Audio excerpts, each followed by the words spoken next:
will lose my mind today. Hey, it's the Union of the Unwanted. We're live, right? And Ricky? you dig it!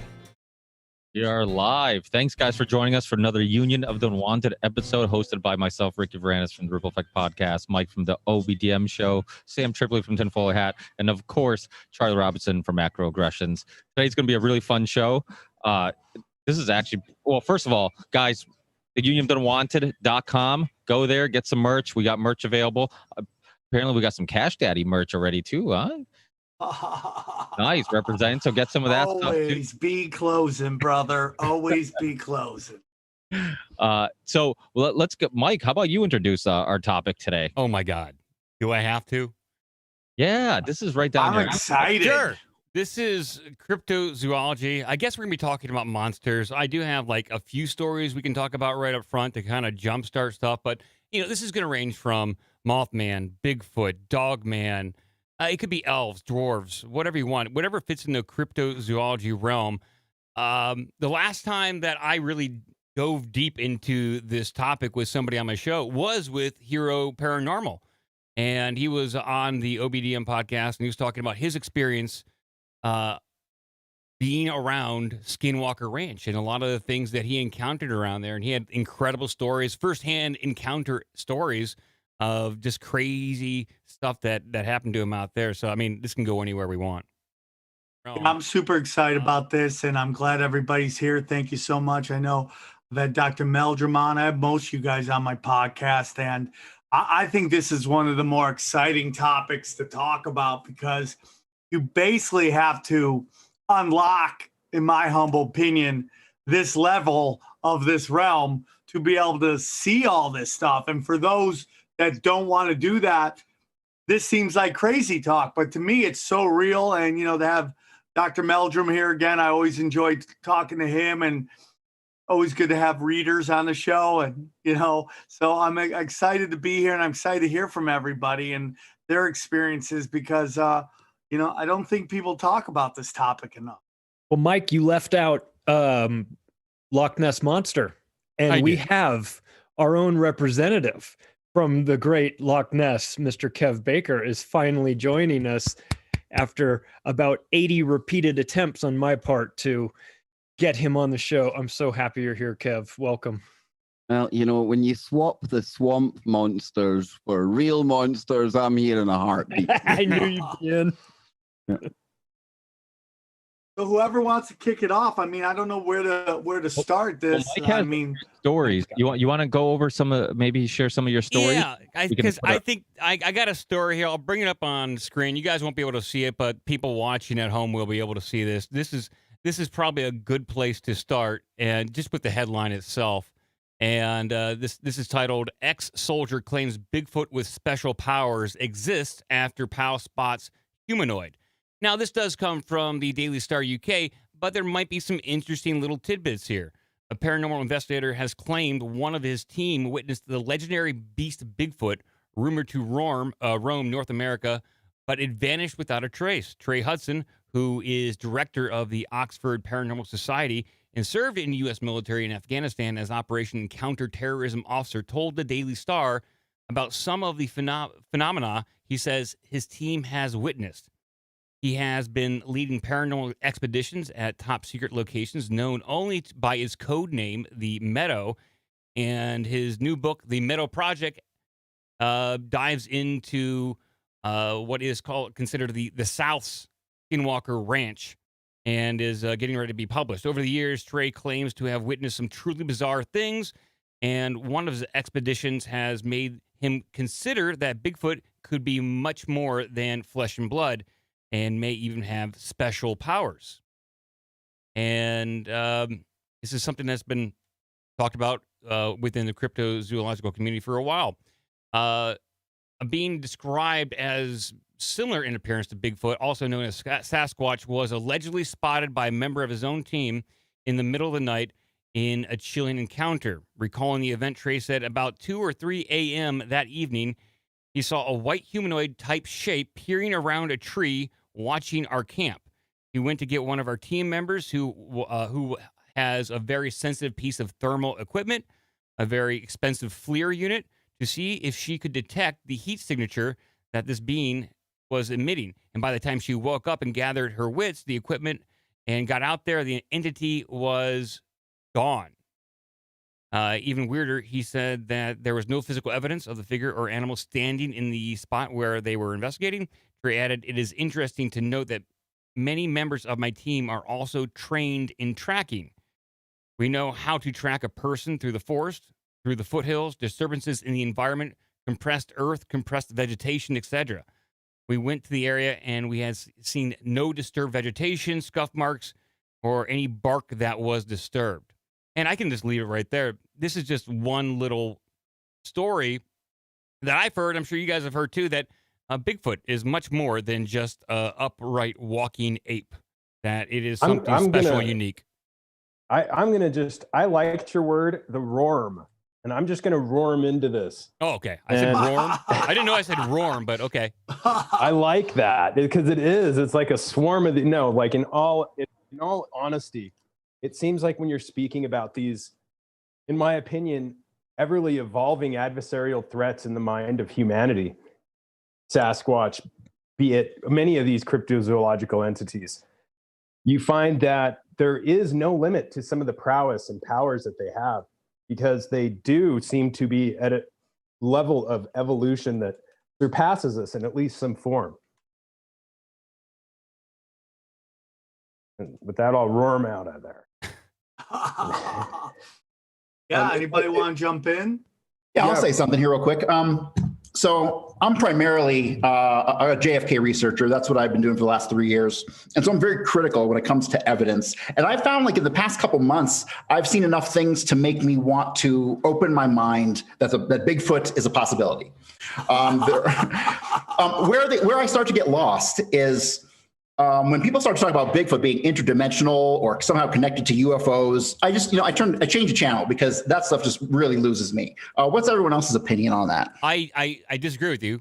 So I was more I would goof on a lot of Bigfoot witnesses like 5 years ago, like really give them a hard time. And then the more I started reading some testimonies and firsthand encounters, I took them a little bit more seriously. There's been so many accounts of not only Bigfoot sightings, but Bigfoot sightings that happened within a very similar time period as UFO sightings as well. Stan Gordon wrote about this extensively in Silent Invasion, UFO and Bigfoot sightings that happened within the 60s and 70s in Pennsylvania. I don't know if there's a direct link, but there definitely seems to be activity of both those types of things in certain areas, and it's hard to dislodge the two. When you start talking about one, you start talking about the other. I don't know if they're directly related, but I'm more invested. I believe more now than I did 5 years ago. Yeah. I think a guy named Bill Merrill in the 1980s became pretty popular because he was really making that whole lore of the paranormal Sasquatch, like the shape-shifting / portal jumping, UFO riding Sasquatch popular. And he appeared on lots of radio channels. I think he might have wrote a book about these Sasquatch. And in my first documentary I produced, The Unwanted Sasquatch, not Unwanted, we show like a segment from a TV show that was a talk show called Town Hall that was pretty popular in the 1980s. And Bill Merrill was on that talking about how Sasquatch had almost like a TV dial that he could phase himself in and out of our dimension and, the other dimensions that he lived in. And it just sounds like pure science fiction. None of that can be, I think with the UFO study that's actively going on by the Pentagon and civilian researchers like ourselves, and with the Bigfoot / Sasquatch phenomenon, you always get people that come to the forefront that talk about these more paranormal, unquantifiable, unprovable stories. And often they rise in popularity and become, bestsellers when they're making a book or trying to option a screenplay. So you really have to look at what's happening here. Is this like another David Wilcock, Corey Good type thing, or is this something that you can actually track factual accounts of? Are there multiple witnesses? Is there a police report? Was there footprints left at the scene? These are all the sort of things that I like to look for when I'm hearing about these stories. And I didn't have a sec yet to check out the article that Mike was sharing. I want to check that out. But if it has some of that stuff, then it would make it more provable to me. It would make it more interesting. Well, Otherwise, it's a Daily Star article. I doubt it does. It's just it's Highly a jumping off reputable. point. yeah, that's true. And I, in all clarity, I'm not arguing that that's really happening, but I think consciousness of the witnesses may have more to do with the equation than most might think. And much like a mentalist can hold his audience and nearly have complete control over his quote unquote victims, this could be something where they're just outmatched on some level.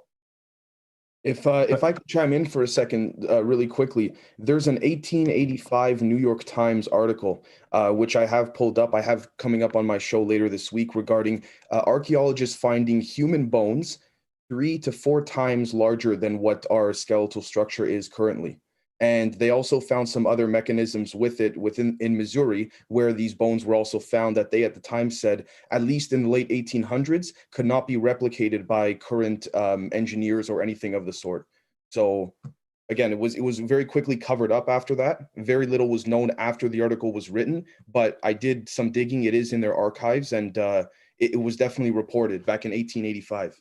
So I have a book right here put out by David Peliti called Bigfoot, Wild Man, and Giants. And this is just a collection of articles from newspapers that were put out ranging in the 1860s up until the early 1900s of people encountering wild men before the term Bigfoot was coined. And they're written down. You can read them for yourself in local newspapers. And it was just common folklore back then. Is like almost common knowledge that, hey, there's some hairy dudes in the woods and they'll mess you up, so just be careful.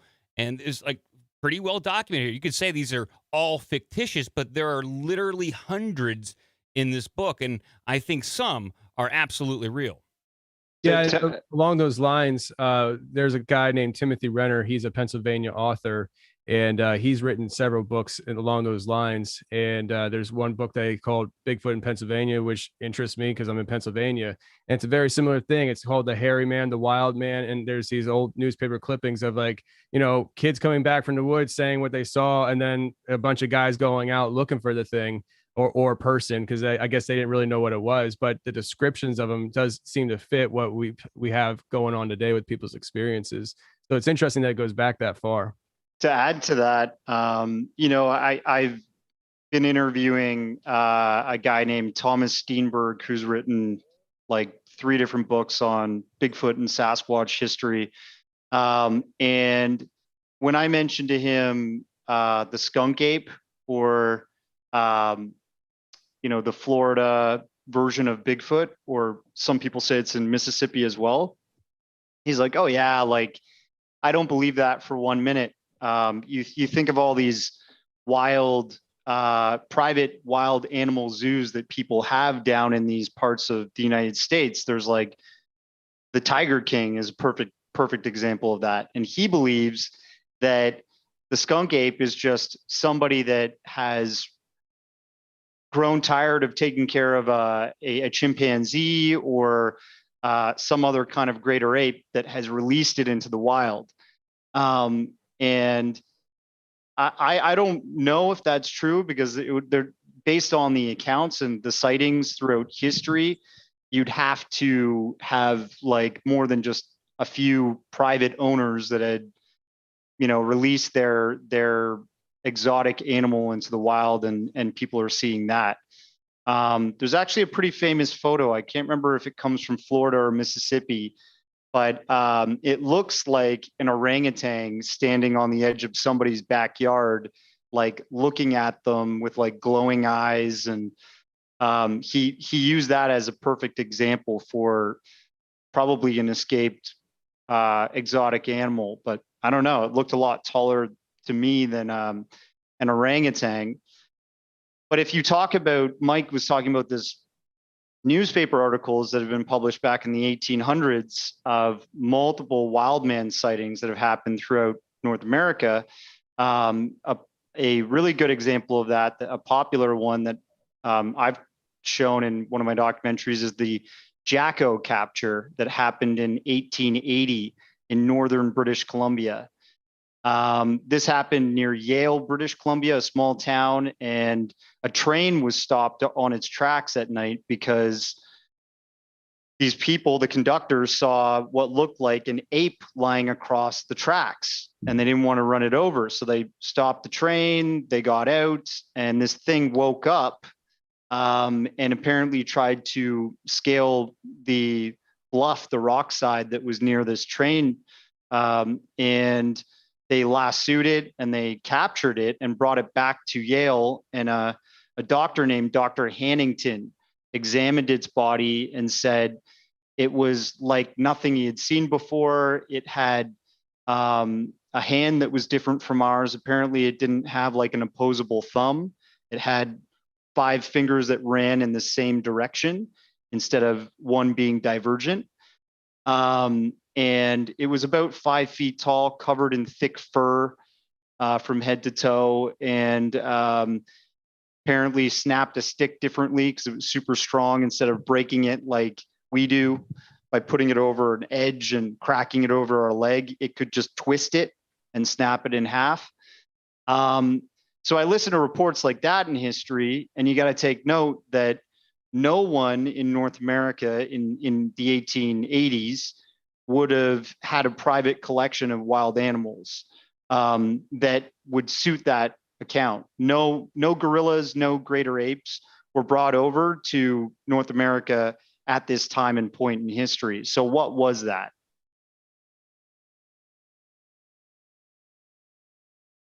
I don't know. And I mean, and also that's people, if you ever hear people say, oh, why haven't we ever captured a Sasquatch? Why haven't we ever captured a Bigfoot? This is a perfect example of a capture that's been reported in history. And there's been many others. It's not just that one, it's just more modern days. We haven't heard of something like this happening. And there could be a reason for that. Maybe more of them have died off than there were in population earlier in our time on North America here. Well, you bring up that it was around 5 foot tall, and there are reports of Bigfoot being upwards of even 9 foot tall in some accounts. But there is a bit of a split in the Bigfoot community, if you want to call it that. There's a side that firmly believes that Bigfoot is some sort of ape, some sort of North American ape, at least the ones we see around here in the United States of America and Canada. But then there's the other side of the Bigfoot community that believes it is an offshoot of humanity in some way. And the reason why DNA always comes back as human or non-primate is because it is partly human in some missing link. And those two communities do not get along very well together. I'm open to either. I'm just wondering, the Bigfoot people here, if you have an opinion on one side or the other. Dr. Meldrum, you want to jump in? Sure. Well, in my mind, it's kind of splitting hairs, because I know it creates quite a lot of polarity in the community, and it's really a lot of heat and not very much light. The two for example, two hypotheses that are both worthy of consideration that have been proposed by researchers from very early on. The first is a large ape, Gigantopithecus. Even Gigantopithecus has been contested through its history as to whether it's an ape or a hominin, a member of our family, an early offshoot of our family tree. And basically, I mean, it just shows how you can be close to that point of bifurcation, and the distinctions are kind of subtle. They're almost academic, but Gigantopithecus is the right size, the right place, the right time, would make a great ancestor and a candidate ancestor. On the other hand, some say, well, but bipedalism, evolution is fairly conservative. Bipedalism evolved once. That's a difficult statement to defend in today's knowledge of paleoprimatology and paleoanthropology that in these lineages, including amongst the apes. I mean, that's where it started, was amongst the apes. That's where the hominin lineage emerged. So if it is on the hominid side of that fork, it's got to be a fairly early offshoot, something like a robust Australopithecine. It doesn't, for all the chit and chat about it being more highly evolved and possessing of all these qualities and characteristics, its behavior and its anatomy suggests that it's a bipedal ape, or a bipedal hominin with a very small brain, not much bigger than that of a chimpanzee or gorilla. It has no material culture. I mean, unless you're of the kumbaya camp that say it doesn't need material culture. It has evolved beyond civilization and at one with nature. Okay, that's fine, but if it walks like a duck and it quacks like a duck, it's probably a duck. And this thing looks like a big bipedal ape. It behaves like it. It has the morphology, the robusticity, the small brain, the lack of material culture, the lack of home bases, lack of complex social structure. So that's kind of the nitty gritty of the split there. My question on Bigfoot in general would be, if the government's aware of Bigfoot and they're suppressing that information, what is the government's rationale, or what would it be for suppressing it? And because I can understand why they would suppress all kinds of things about history and UFOs, but Bigfoot, what kind of impact would it have on society, and why would the government want to actively cover it up? And are they actively covering it up? My personal experience is no. I've not had any inkling that there is an institutional policy or position. My encounters have been at the sort of the mid-management level. So whether it's Fish and Game or U.S. Fish and Wildlife, it's a district manager who doesn't want his reputation sullied or his credibility called into question, or to be challenged how federal or state dollars are being spent. And so, or his personal reputation, that said, his credibility.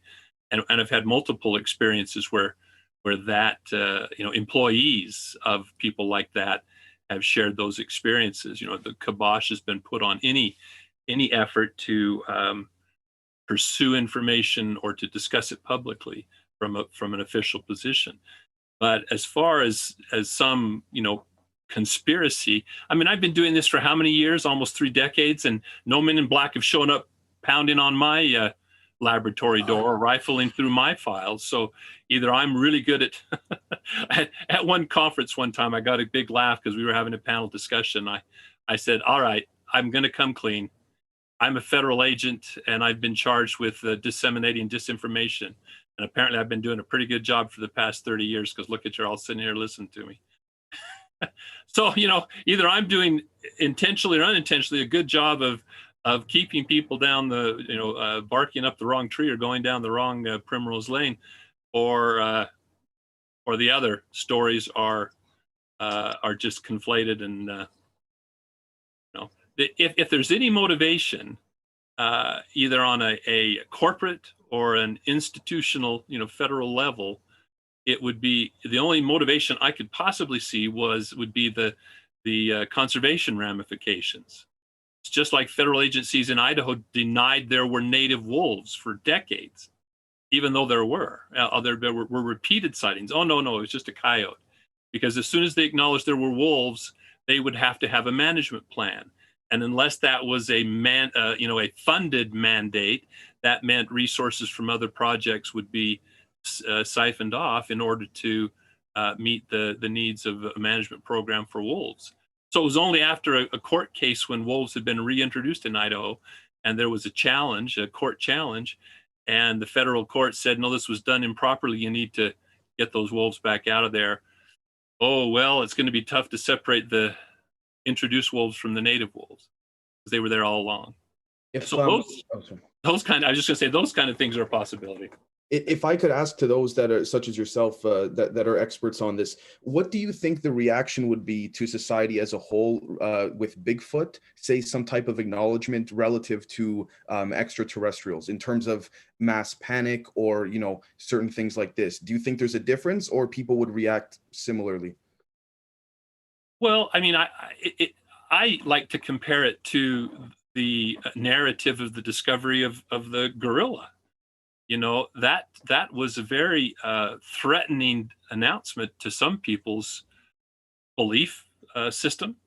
And I've had some fundamentalist Christians who come up to me and said, no, you know, Sasquatch, the whole thing of Sasquatch is just a conspiracy to undermine religious belief in creation.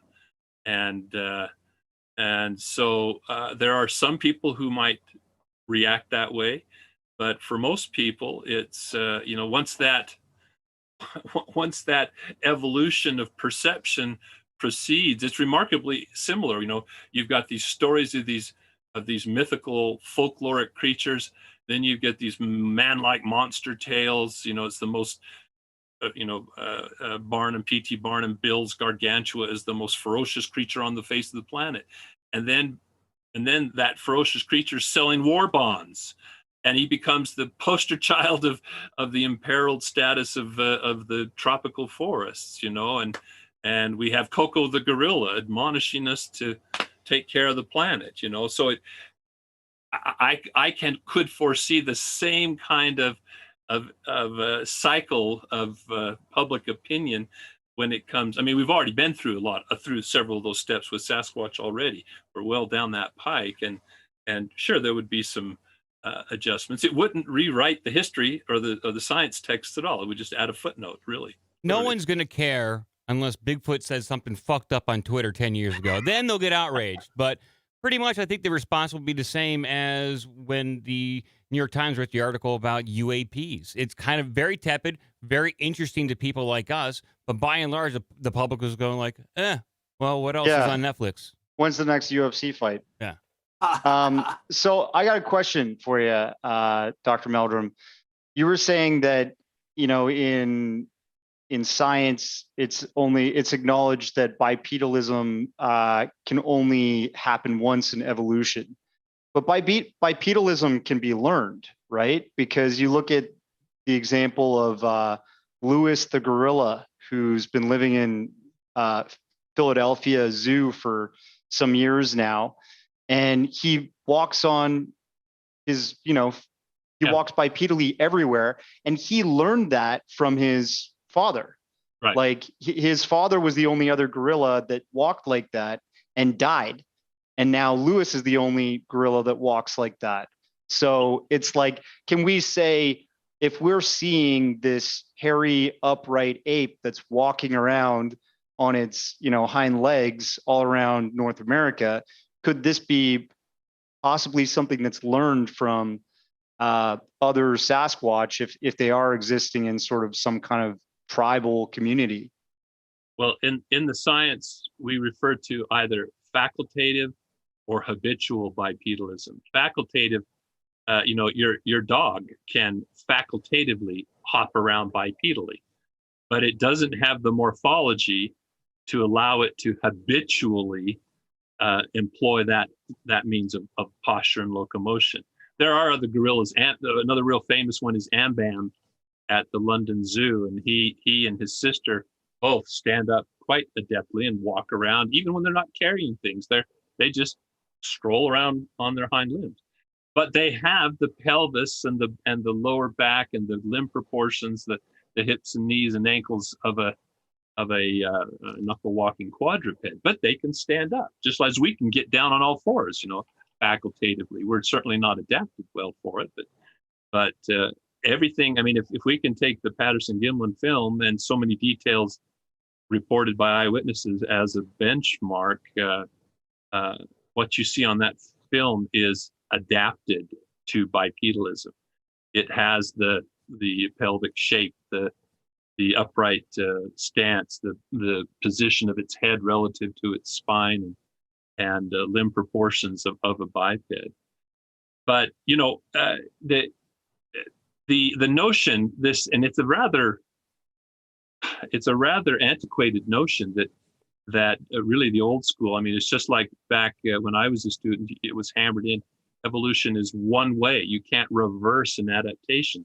Well, that's malarkey. You can you can mutate a gene that turns off a process, and it may only take one single chance mutation to flip that switch back on, and all the hardwiring is already still there, and boom, that trait reappears. We see that with atavistic traits, suppressed traits that suddenly reemerge because they've been released. And so our ideas about evolution are very different. And the notion of convergence on a similar solution to a similar challenge from different starting points, or in this case, from very close starting points. So it's not really so amazing.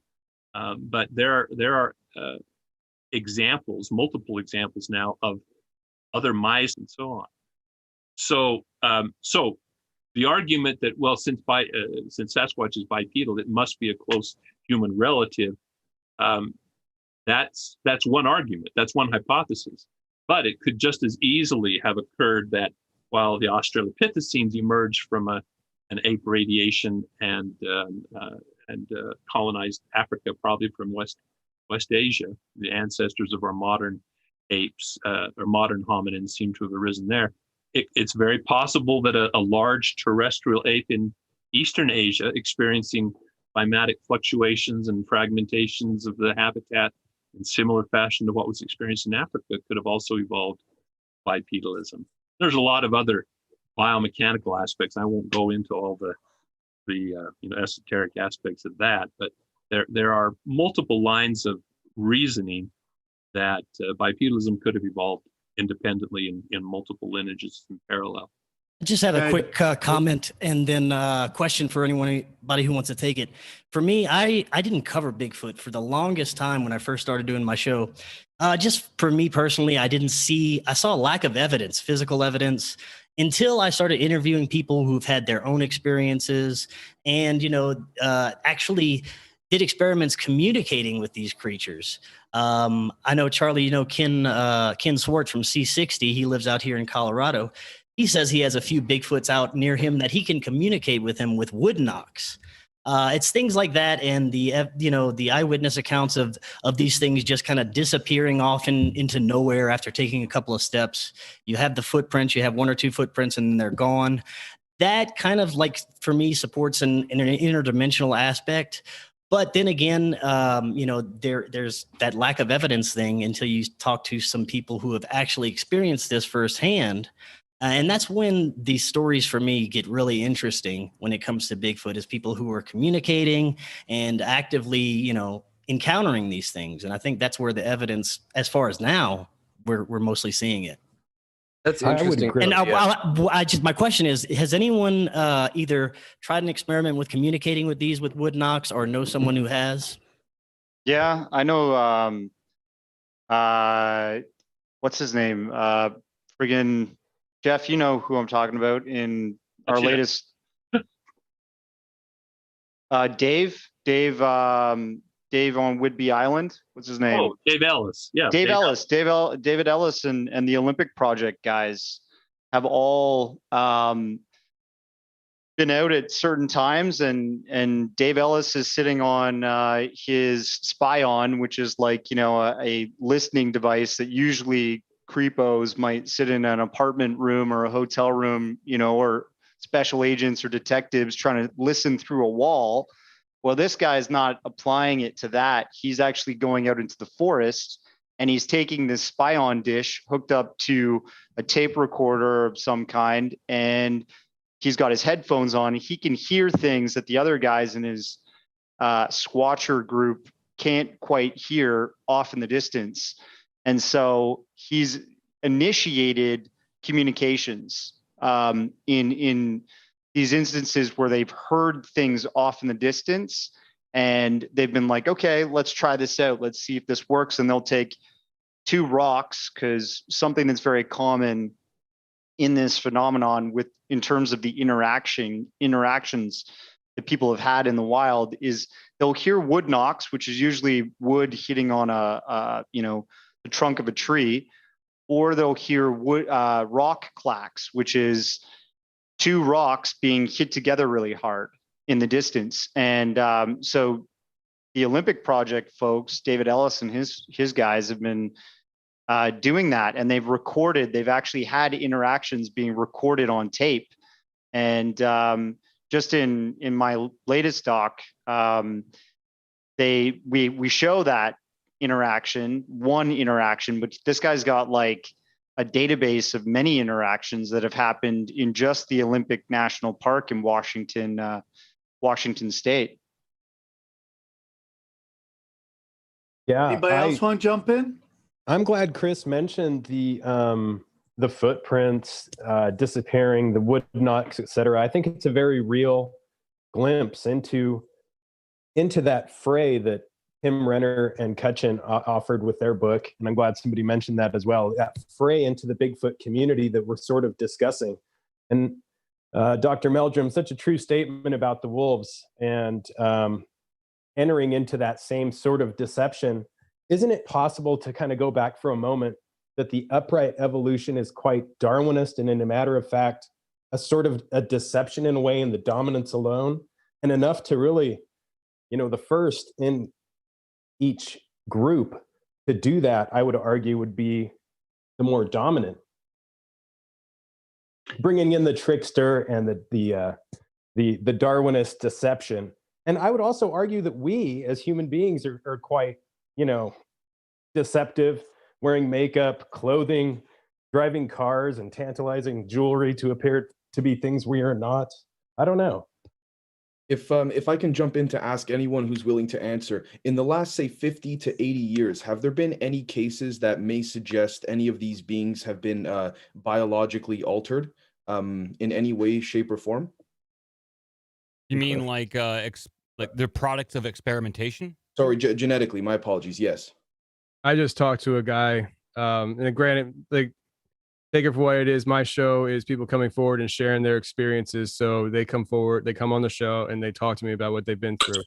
And I don't want to go off on how I conduct myself, but I just talked to a guy. I think it was Monday last week, and he was stationed on Nellis Air Force Base, Area 2. And he said that when he was there was a lot of fishy areas of the base. There was a lot of interesting areas that you weren't allowed to go to. For instance, there was a building there that was a glass building. You really didn't see people going in and out a whole lot, but they were always there was always somebody coming out, but not a whole lot of people going in. The way he talked about it was like there was some kind of, he thought, underground system that they could kind of walk around and stuff. But there was a building that I think he said it was his father-in-law was stationed there as well, and was also one of the main engineers of building a certain type of building that was meant to keep something in. And apparently something broke out. And so his father-in-law was called in the middle of the night, and they told him that some vehicle drove through the gates. And so when he got there, the gates were bent out though. And so he's like, was the vehicle on the inside? And they're like, no. And he's like, well, how'd the gates get bent out? And so it gives this idea that building that he helped engineer and secure was meant to secure something on the inside. And there was these rumors of this hybrid creature that they were experimenting on there and stuff. And I don't remember all the details of it and stuff, but it wasn't Bigfoot. It was something else that they were working on. I think it was like supposedly a mixture of cat and human or something like that. Thank you. I think the other thing to keep in mind too, like I remember Grant Cameron was on a few years back, and he was talking about the government wanting to disclose this portal research. And I don't know if it's disinformation or not, but he had recordings of, I think it might have been Kit Green. I don't know if Mike or anybody probably knows more about this, but kind of like the official Weird Desk talking about portals and this thing. So that's why I like to keep the high strangeness part in mind too. I think it's like most of these other mysteries that we're interested in Grimerica, whatever. I think it's all of the above in a way. It's a bit of everything, you know? Sorry, you go ahead, whoever wants to. Well, I have a question for the group. Does anybody know the role of the Smithsonian in keeping a lot of this information sort of buried? Because I've heard for a long, long time that institution is not to be trusted, that there's a whole lot of actual history and records and things that they have suppressed. So I wonder, does any, and this isn't limited to Bigfoot, of course, this is any of these unusual creatures. I mean, does anybody know about the role of institutions like the Smithsonian and the London Museum, and I'm sure the Egyptian Museum, of keeping some artifacts suppressed and away from us that have to deal with these types of creatures? Well, if I could say, I think personally, I do have some data to suggest that they are covering up many different things, whether it's, certain types of humanoids we're not familiar with, or extraterrestrials, or you name it. But if I could chime in and say quickly, I think the disk theory, distributive idea suppression complex, as coined by Eric Weinstein, I think that's a great example of what's going on here, because I think the Smithsonian is one of many of those institutions that any type of proposal or finding that is not in line with, the mainstream way of thinking gets hidden away very easily. So I would just to add to your point, I would dare to say that the Smithsonian is at the helm of that.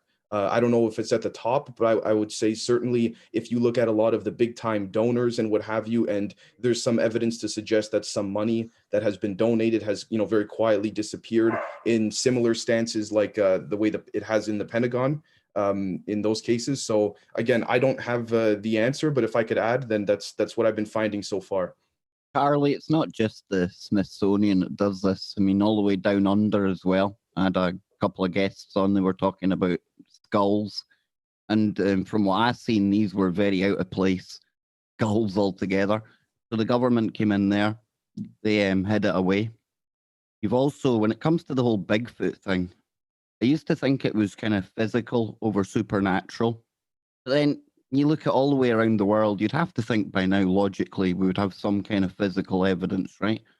But at the same time, Carl Sagan said, absence of evidence isn't evidence of absence. So I have to go with, can't remember the guy's name from Grimerica there, but the high strangeness aspect of this.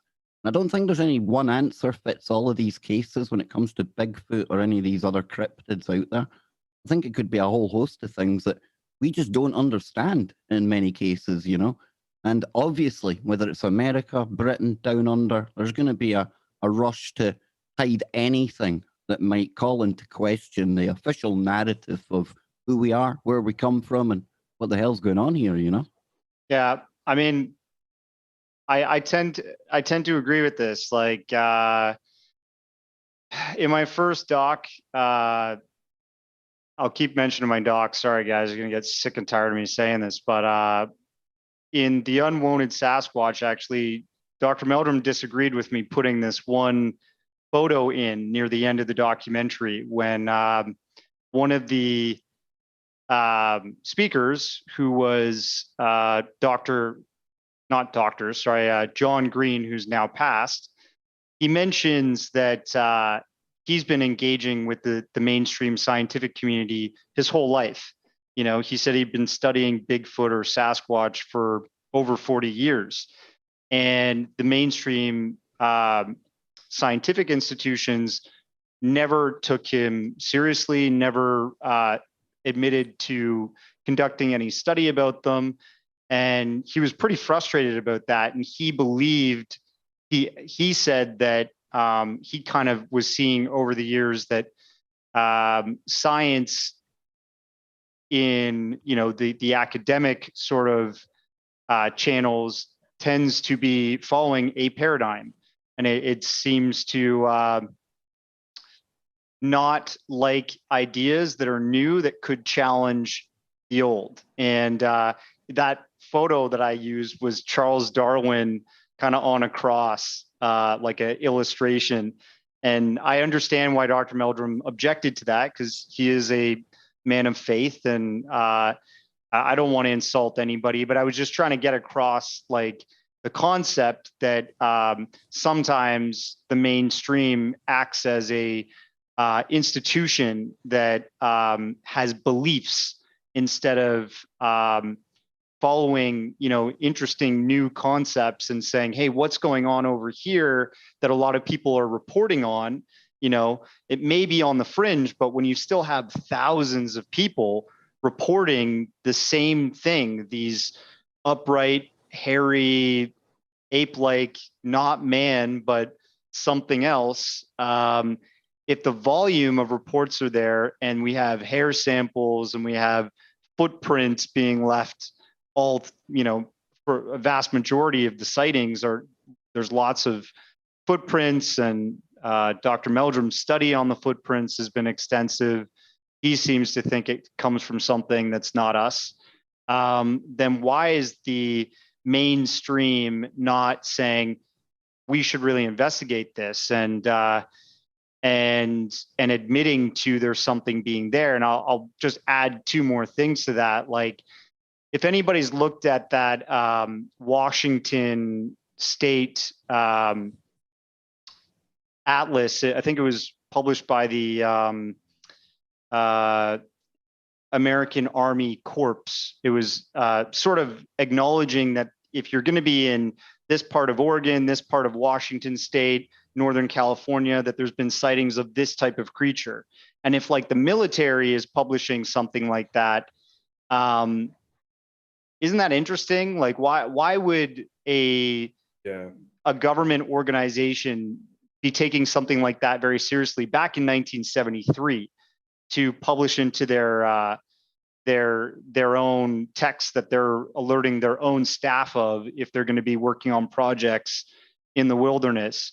And I know, Dr. Meldrum, you've said, look, like, there's no man in black knocking on my lab door at my university hassling me, but I've heard, I've interviewed not doctor, I keep saying doctor at the front.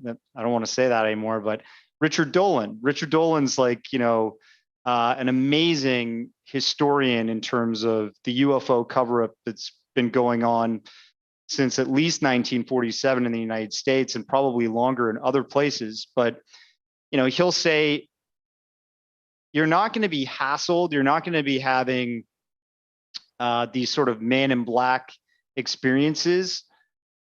For the vast majority of those experiences that have happened in history, it's what you can prove. It's not what you say you've seen or what you say you know. It's what you can prove. And unless we can prove categorically that there is this upright ape that's existing around North America and other parts of the world too, maybe they just don't give a crap and they'll just think you're trying to sell books or something, I don't know. Speaking of Men in Black, Tony, didn't you say when you were on my show that there was like this kind of faction of Bigfoot Men in Black? These two guys? Well, yeah, there's reports. I've never had it on my show, but there are reports of people saying that when they have like tangible, like, for instance, the one story that I heard was a guy had shot at one, and I think he hit it in the knee, and right behind the knee was a tree, and he was able to receive a blood sample and hair. He had it on him. And when he had that evidence and stuff, he spoke about it over the phone. And the next day, two guys showed up at the house. I don't think they were Men in Black as much as it was like, I think he described it. The one guy was like gruff looking, and the other guy looked like a Bigfoot. Oh yeah, no, like in a suit, Bigfoot tie and glasses. I do want to make a comment real quick on the concept of proof. Real quick on the concept of proof. I run into this problem a lot with my research because in Kennedy, there's a lot of stuff that you're just never going to be able to prove, right? I was a cop for 9 years. I've worked thousands of cases. I understand the investigative process. And a lot of times you have to build a case based on circumstantial evidence, witness testimony, and you never have proof. The vast majority of cases that go to criminal court, there really is no proof. And people either get forced into taking a deal or it goes to jury trial and they have to look at the circumstantial evidence. So I don't know that necessarily finding any kind of slam dunk proof is even a reality at all. You know, here's my whole thing is just like, we have been bombarded with this idea that if it doesn't fit into the scientific method or it doesn't fit in to the laws of physics, it's not real and it's impossible. And, you know, I'm a conspiracy theorist. I know that's a taboo word for some, but I wear it with pride.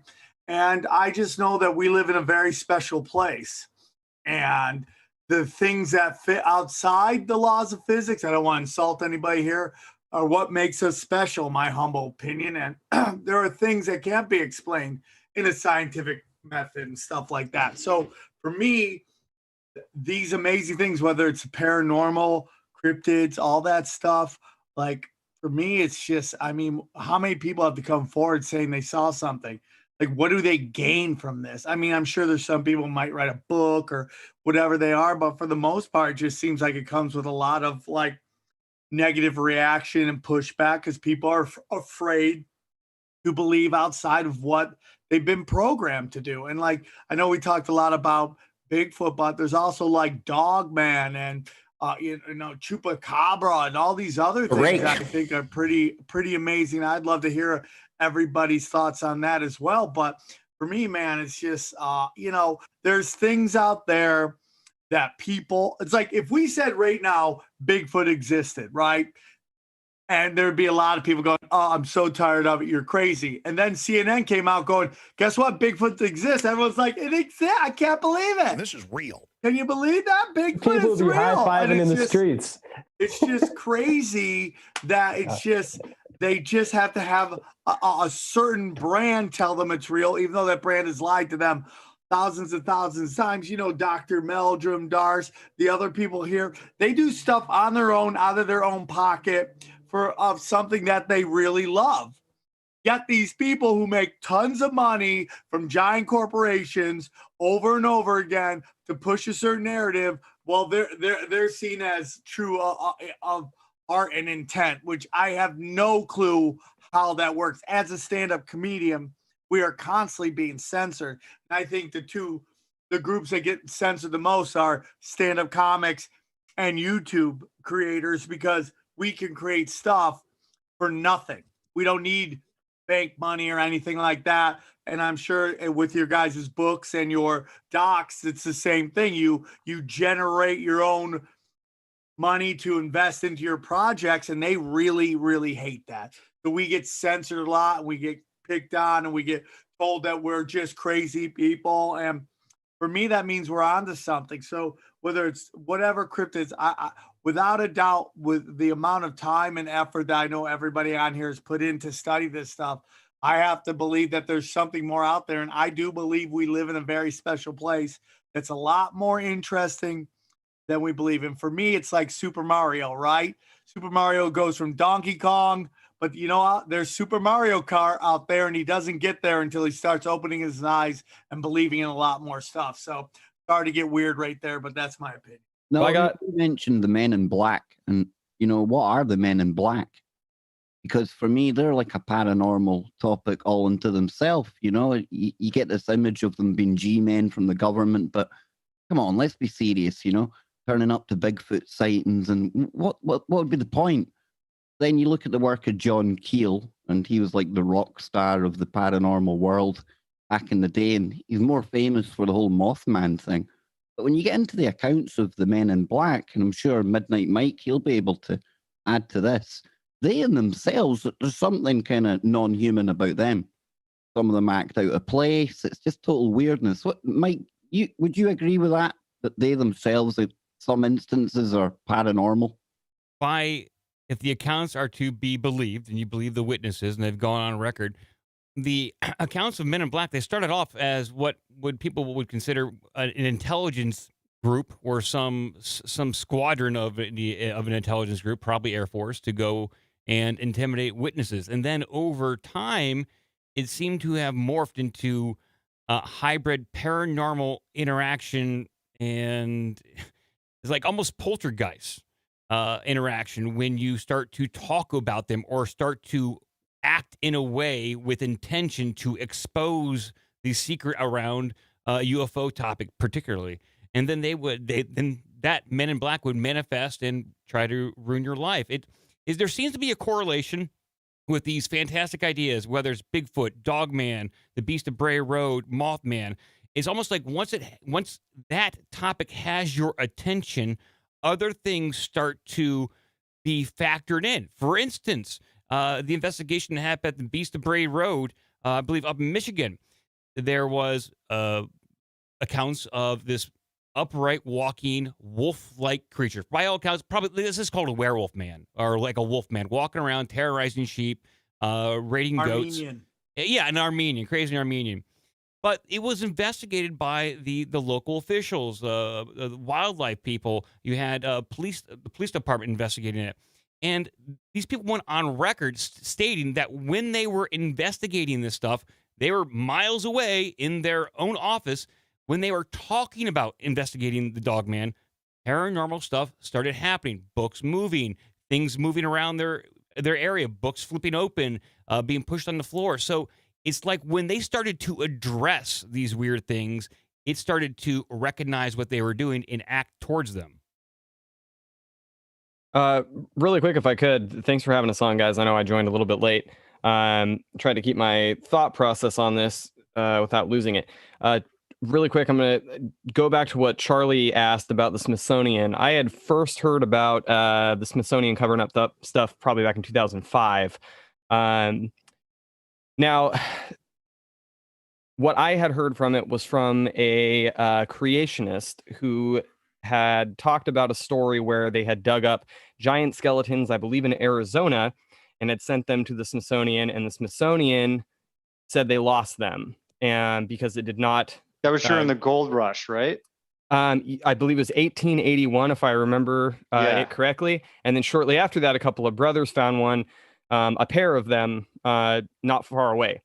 Now, granted, I don't trust Google. I don't trust any of the things that you can really find on there, but just kind of hitting a few points that was mentioned in between Charlie's question, and that was pushing a narrative, and then also the frequency of events supporting a lack of evidence. You can look up Smithsonian giants. That's it.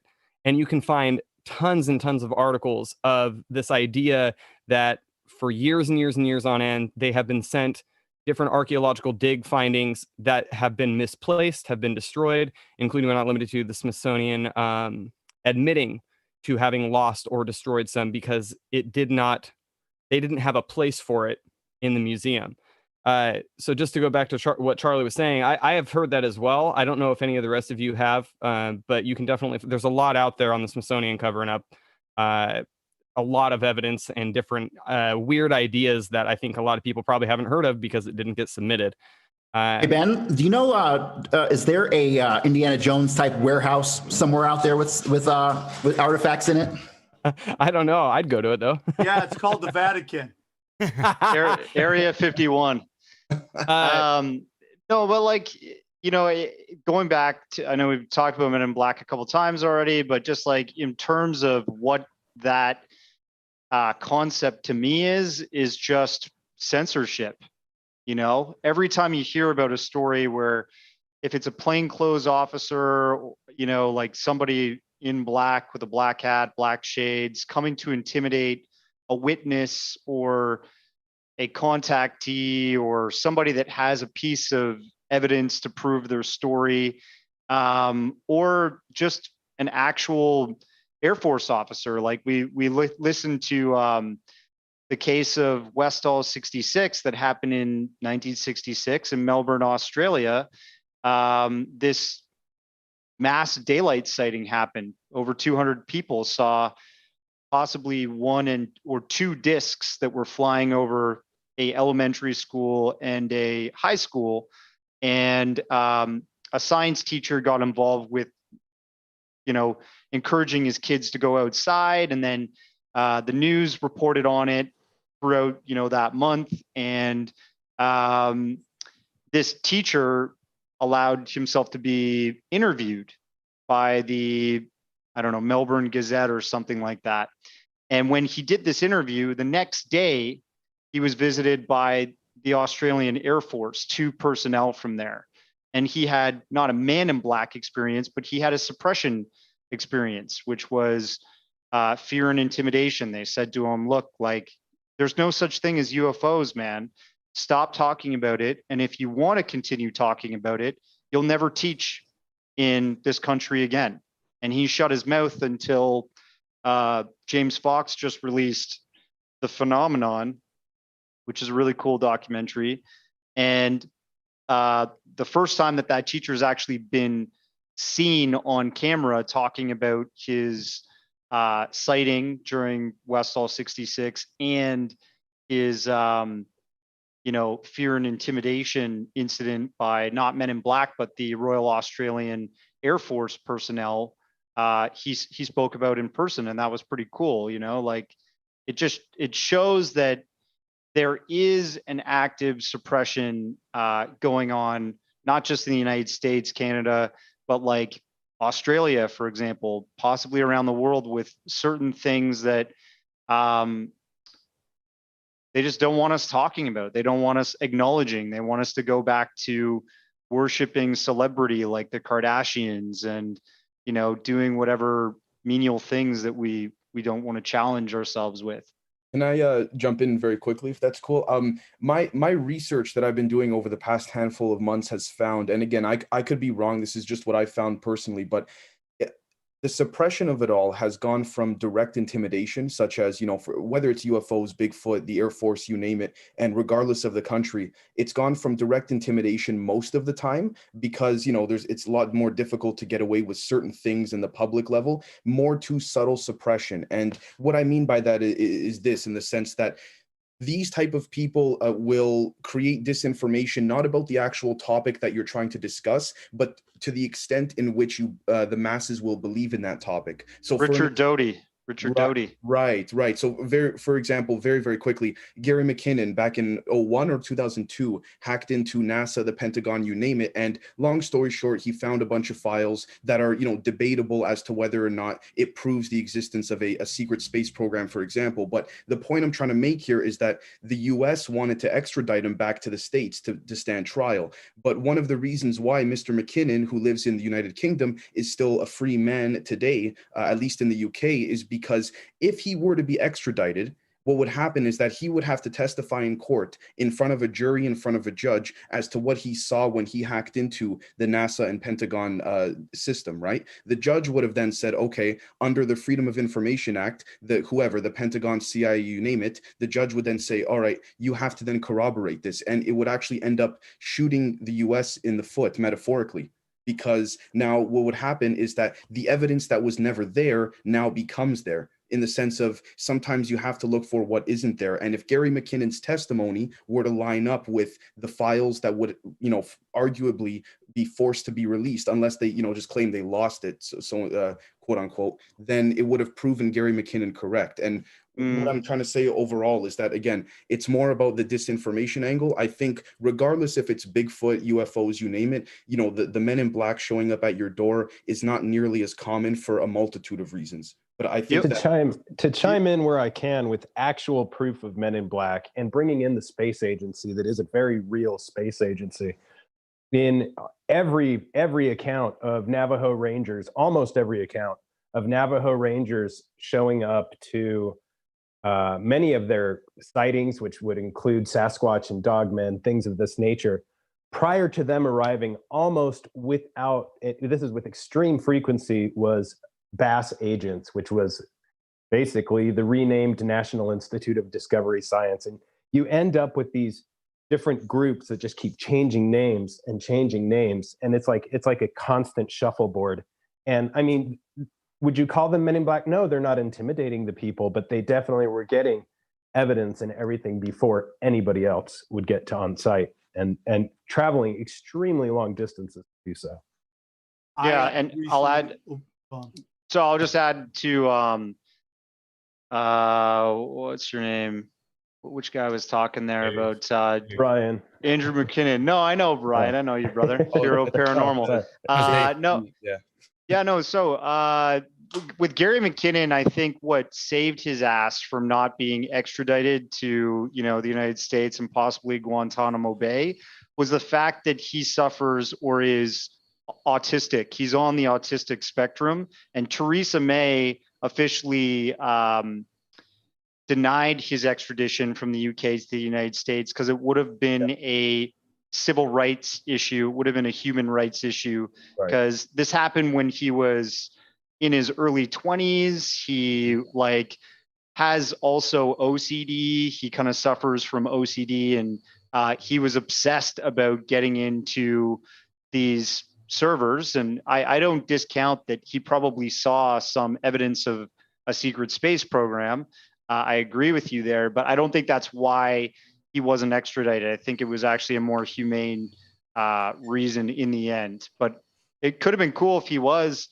You got to keep in mind, if he was extradited, that kind of trial that they would have been designing his case for would have never been televised. Right. It would never have actually been put onto the record. Like, it would be considered, a Supreme Court thing. It would not really be recorded like you would expect an OJ case or something like that, right? It would have made him look stupid. You know how he hacked in there?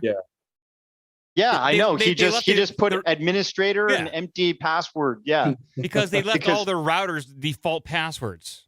Well, no, I used to work in IT, and I know that whenever you create a new server or you create a new computer, you set up a new computer. Back in the day, especially, he did this back in Windows, probably XP days, and the servers would have been like Windows Server 2000. They always have a default administrator account that if you are logging into, if you want to log out of your user account and go to the highest level default user administrator account to make changes overall to all the user accounts on the computer, you can just literally log out, type in / and then administrator and hit enter, because the administrator account used to not come loaded with a password. And so it was prone to hacking. And he had an application that he was running that he would find out all of the IP addresses for, Jet Propulsion Lounge's servers, for example, and he would run this application against all those IPs, and this application would really quickly try and log in with that / administrator blank password account, and he got into many in that way.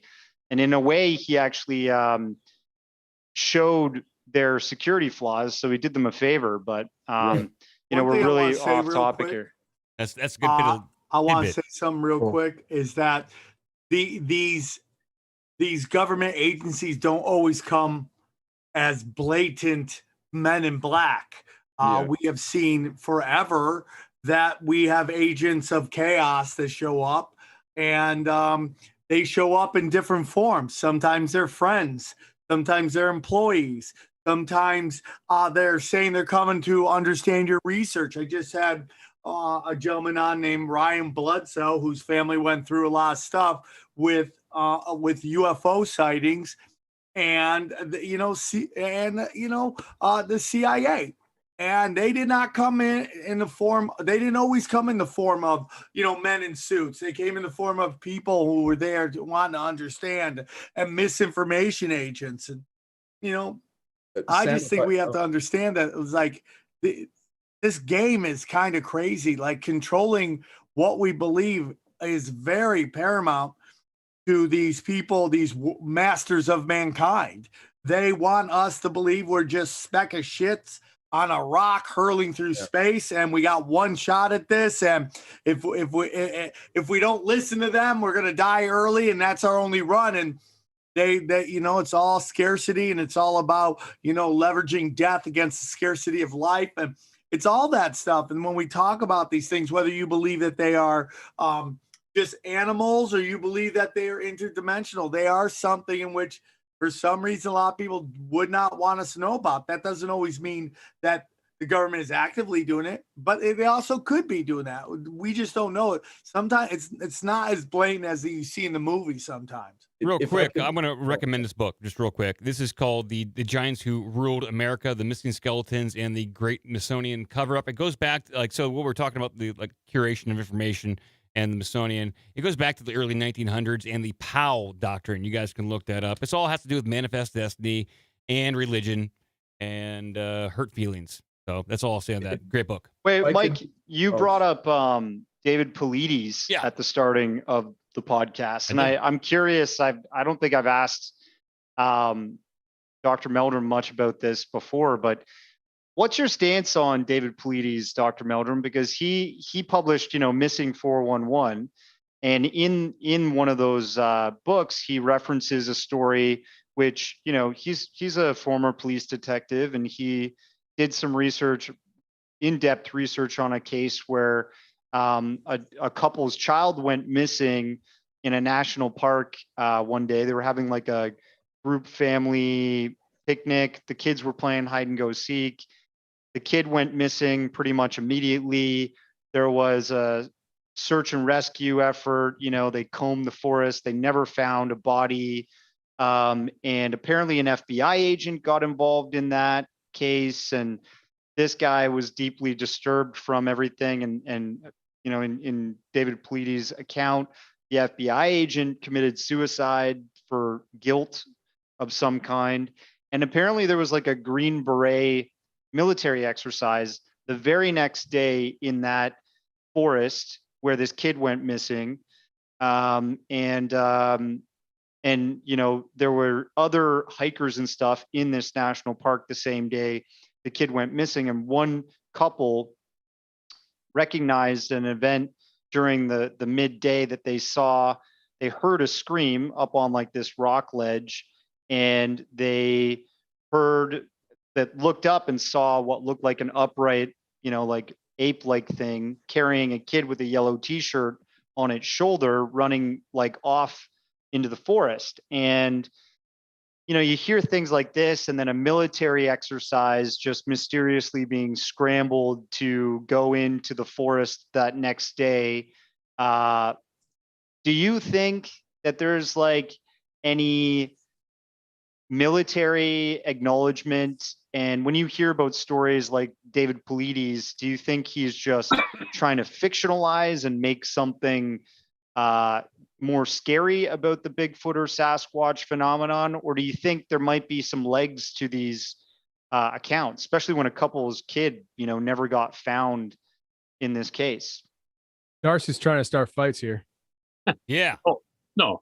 Well, not on my account, I hope. But, oh, hell no. I'm not. Yeah, David and I don't always see eye to eye on things, both topically and personal behavior issues, but of treating other people. But he is very fastidious about not. I would be surprised if he had an account in any of his books that actually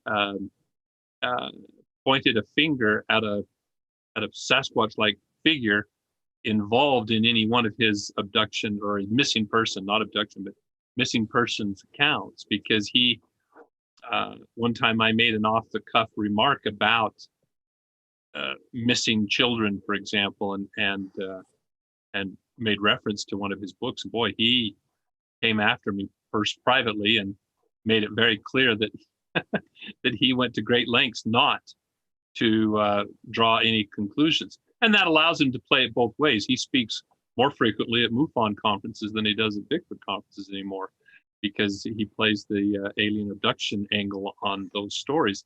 The stories are interesting, and I honestly, I've not read his books, but I've sat through his presentations where he has described the narrative of some of these accounts in excruciating detail, and they're fascinating. They're interesting to the extent that he's reporting the circumstances accurately. I don't know what to say. I honestly don't think they could all be attributed to Sasquatch, snatching children, even though culturally that's a very common theme amongst both indigenous descriptions and otherwise about the behavior of Sasquatch. I mean, here in Idaho, one of the names is the Soavich, which is the eater of children, and cannibalism and child and woman abductions are a very common theme throughout Sasquatch lore. So on the side of the military, again, I think it boils down to more to just the not an institutional policy or posture, but the stories that come back to me are like soldiers that are out on training maneuvers, and their mentor tells them to watch your step. If you see one of these things, do not engage. I've heard stories from soldiers who were on guard duty in military bases who were told by their commanding officer, their supervisor, they're directly above them. Again, you're new to this region. You might see something out there walking on two legs. Do not engage it. They're out there, and just leave them be. There's just that attitude that you discover so many times when you go into a local region and you get acquainted with the locals themselves, and for them it's just part of the landscape. It's a given. I mean, I always think back to one quick story. Dr. Bindernail, just a short one, was up investigating an account on the I think it was the Hoh. Well, maybe no, it was in Canada, so it wasn't the whole reservation, but it was a reservation. There was a sighting, and there were some footprints that had been reported, and he was out on the trail looking for evidence and trying to follow up, and happened upon a group of teenage kids, members of the tribe, and chatting them up, talking about, and he was asking them what they had seen. They said, "Oh yeah, we saw the footprints." And he said, "Well, did you take pictures?" I mean, what any scientist would immediately think to do, you document your evidence, right? And they all just kind of looked at each other and they started laughing. They go, "Well, why would we do that?" It didn't even occur to them that would be a priority, would be to take a picture of these footprints, And so there's something to be said about the attitude and the mindset. For these people, it's just there. It's just part of the worldview. And we place this inordinate significance because we're so fixated, we're so obsessed with this topic that and taking notes and collecting data and all this. And to some people, it's like, why would you bother with that?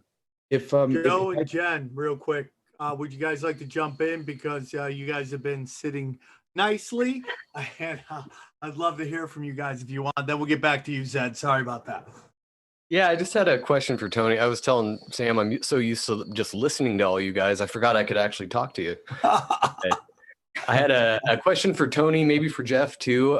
What do you think of the psychic Sasquatch area? Because there are tons of stories of people with, psychic connections to Sasquatch, and that's kind of where it loses me. I can get along with the Sasquatch and the UFOs. There's enough stories that kind of bring those two together, but the psychic one is like, Sasquatch is kind of a bumbling idiot in a lot of stories. So to think that he's like connecting psychically and downloading all this crazy information seems a little far-fetched to me.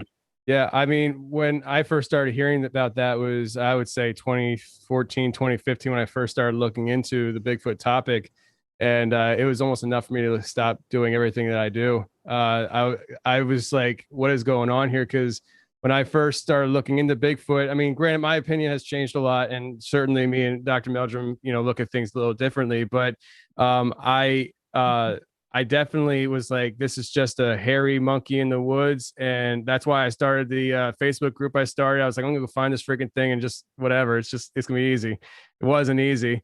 And I started hearing more and more of these stories of people talking like psychically. This one lady was telling me how like she talks to Bigfoot and it appears to her in her living room.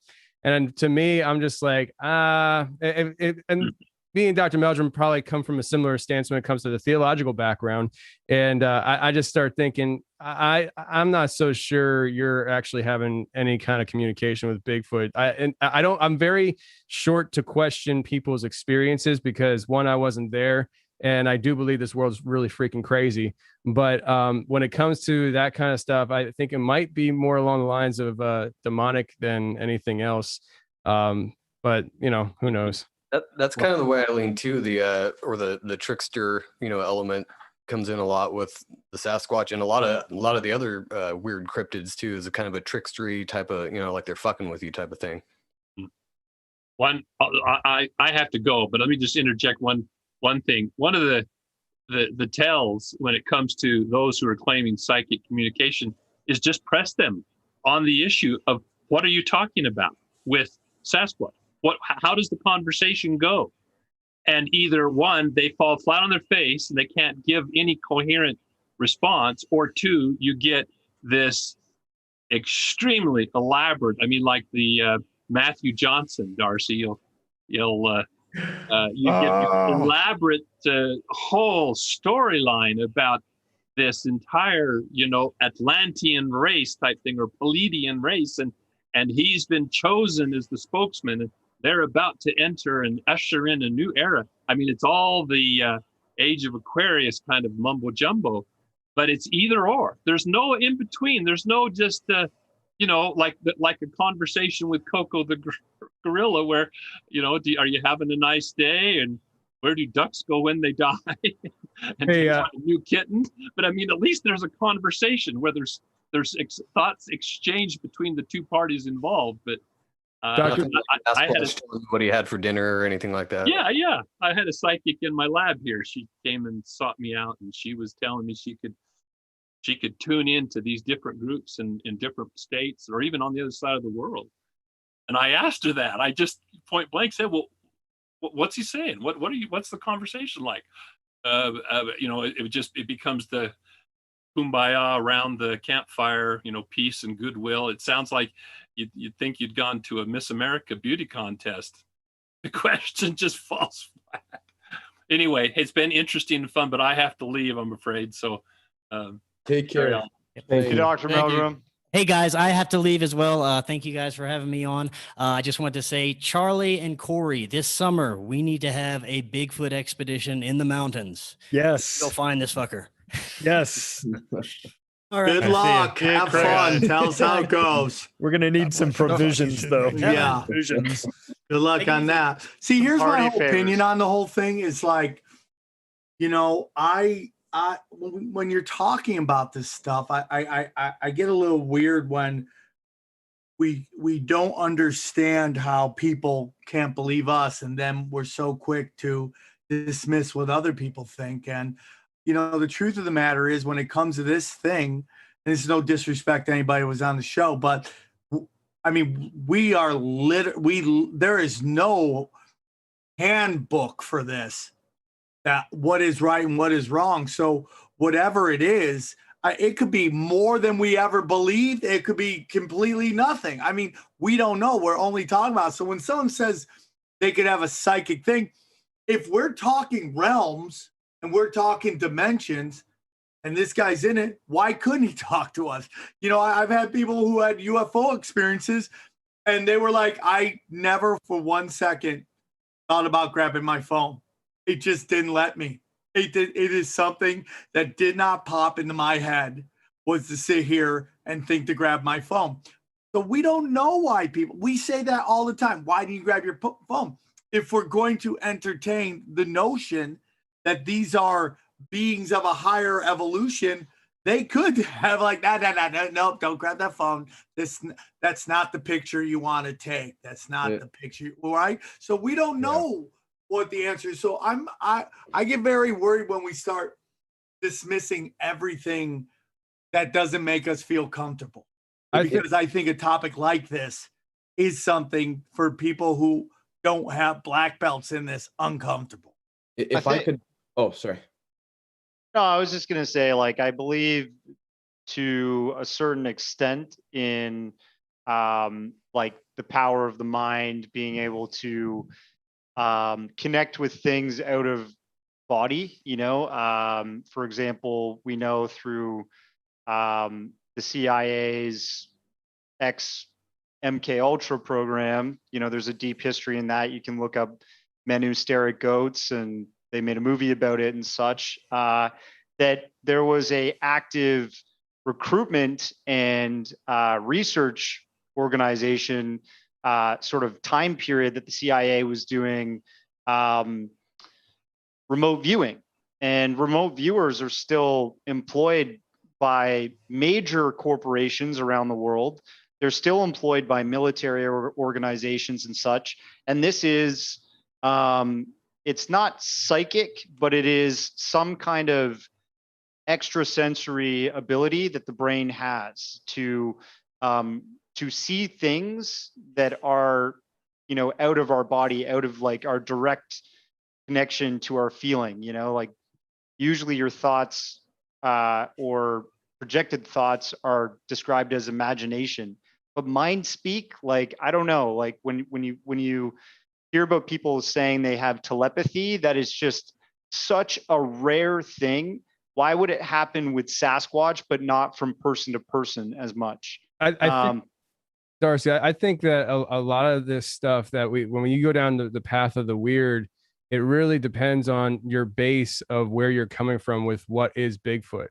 There are people who believe that these are alien entities, and if they are alien, then that opens up a whole new Pandora's box. Some people believe that these are demonic entities, and if they're demonic, that opens up a whole new thing. And that's when Joe asked about the whole the mind speak stuff. I guess maybe I didn't. Like my first initial reaction is the idea of for me personally, if I had an experience like that, I wouldn't think, unless I was looking at this giant creature in my room here, I would think that there's something more demonic going on right now if I'm experiencing this, not necessarily Bigfoot. And that's why I said what I said, because a lot of times from my experience of talking to people, they're out in the woods, they experience mind speak and they attribute it to Bigfoot without ever seeing a Bigfoot. And that's when I'm just like, there might be some other things going on here, because, if anybody's heard my show, I go on a lot of topics, and I'm a firm believer that we don't got it figured out, and there's a lot of craziness that can happen. But when it comes to the belief level, that's where, for me, it all starts. Where some people, it's like I gotta see it to believe it, and then some people are like, I'll believe whatever, it's all good. And so, and I always use this example as well. If when it comes to like Bigfoot, or paranormal. If you take an atheist and a theist and you put them in the same room, like a priest and an atheist, and they have a paranormal experience, they're going to walk out explaining that experience. They had the experience. They can't get away from that, but they're going to describe it very differently, because one went into the room believing there's a higher power, and the other one said, no, there's not. So when they have this paranormal experience, one might have a more theistic view of it, and the other one might have more of a scientific view of maybe the mind, And so I just think there's a lot of perspective here when it comes to these topics of, where's the person who had the experience receiving these things? Like where are they starting at, And then we can kind of go from there. So that's just how I look at stuff. Yeah, I don't discount mind speak at all. Like I know that it's something that's been reported on in the sort of contactee phenomenon for like throughout history. Betty and Barney Hill, they had mind speak. Travis Walton didn't, but there is a lot of evidence that point to if this, and I haven't done any research in terms of the UFO Sasquatch. I have discounted that. Maybe I should find more evidence of. Darcy, the only thing I disagreed with you on is when you said the XMK Ultra program. If I could chime in really quickly to, regardless if it's UFO, Bigfoot, you name it, to add to Darcy and Sam's point as well from an intelligence angle. It's very basic common knowledge that in the CIA, it's all about, at least on the field level, when it comes to the agents and the case officers, it's all about being good conversationalists, in the sense of, it goes from, for example, if I were to ask you guys, do you believe in UFOs? you then reply with, well, do you believe in it, right? And now you guys, by asking that question back to me, have taken over the conversation. And if we apply that method to a much larger scale, what then happens is you control the narrative, because if you bring yourself down before anybody else does, you control the way that it happens. Right. And by doing that, it creates I'm not trying to get into the whole, psyop on top of psyop kind of aspect, but it brings that sort of intelligence angle of, questioning the extent in which you actually believe in the topic instead of the topic itself. You know what I mean? I completely agree that there's a lot of manipulation on that. I got a jam, but I just got one more question.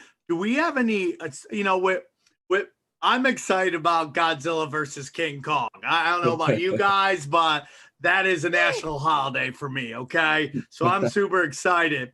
Do we have any stories of cryptid wars? Like, I know we had, I had Tony on talking about the Bigfoot wars of 1855. But I mean, do we have Bigfoot versus Dogman, winner takes all, squared, anything like that? I mean, because I'd love to hear about that. No, the only other wooded, mysterious creature that's really been fascinating me lately is this thing called the rake. Does anybody know anything about the rake? Because that thing, and when I see these videos of the rake, it just blows me away. I asked a question about fighting, and you're asking about a fucking rake. I want to know. Anybody know any fights out there? I mean, I'll take both those. One, as far as the fights go, I don't know about like Bigfoot on Dogman action, but there's a lot of like legends, especially of like was that a Pornhub category? I knew you were gonna go there. As soon as I was saying, I was like, oh, this is the wrong guy to say it to. But Darcy, I know I can't think of it off the top of my head, but there's those guys up in the cabin northwest of the country, and they got Sierra Sounds. No, the Siege of Hanabi, I think it was. But like it's the idea that the Bigfoot attacking human and they had to defend themselves and things like that. But as far as rake goes, I've talked to off the top of my head, I've talked to 3 different people who have had these experiences with these rake things. And to be honest with you, when people describe them to me, it just seems evil. Like people say Dogman evil, like rake's on another level. I mean, it the way they describe it looking, I just didn't. What is a rake? What does it look like? I'll look at it. Well, it's like a white, really skinny, crackhead looking thing. Sort of translucent. So it's from Vegas. Too. Yeah, like a lot of the people that I've heard describe it, kind of looks almost like Gollum from Lord of the Rings in a sense. But like a soul sulking elemental. Yeah, exactly. And like just 2 weeks ago, I put out a show. The first half of the show was a guy who came on, and he woke up one night to one of these creatures coming in, trying to get into his window. His stepbrother called it the monkey man and had seen it before, but he's like, dude, this was no Bigfoot or something. This was like you could see the skin on and stuff. And he had found a sketch online that almost matched perfectly to what he saw. And that's why he started calling it the rape, because he didn't know what else to call it. Did he let it in? What happened? Oh, yeah. So let me finish that. He got out of his bed, got his gun, but it had already taken off by that point. But there was another guy that I had talked to where he had come home with his wife, and they saw this thing sitting in the, I think that it was either his backyard or maybe it was his neighbor's backyard facing his house, but it was like eyeing up the house, like it was going to get in there and stuff. And then the first time I ever talked to somebody was down in Houston. I did a live show in Houston, and I had a guy come out from Dallas who him and his friend were driving down a major highway, broad daylight, and they saw 2 of these things walking up a hillside. And so his friend sketched it, and I showed it to the people at the show. But they're not. I don't get a ton of people coming on to talk about that stuff, but even the sounds that people say they make, there's these videos online and stuff of people saying it was the rake sound and stuff. And it's just like, golly, like if I heard that in person, man, I wouldn't do my show anymore. And I'd probably crap my pants for about 5 days. Well, Tony, good to see you again, brother. By the way, we'll need to hang out again soon, man. But this rake thing, I get on Lon Strickler, and he's the guy behind Phantoms and Monsters website. Dan Gordon, who somebody mentioned earlier as well, he comes on. And they have both said to me, independent of one another, right now, it's the rake that's the number one thing that's getting reported. And I was actually asking about the Mothman sightings that had been around Illinois, and I thought that would have been the most kind of common thing that's been seen. But no, it's this rake. And if people look at the rake, this is a really weird one for me, but, you could almost make a case or if at some time in the distant past, for whatever reason, be a cataclysm or something, humans went underground into tunnels, into caves, and if they had to stay there generationally over time, you'd start to adapt to the cave. So you might start losing the melatonin in your skin. Your eyes might start getting bigger. You would end up crouched over, maybe walking on all fours because of the spaces down there.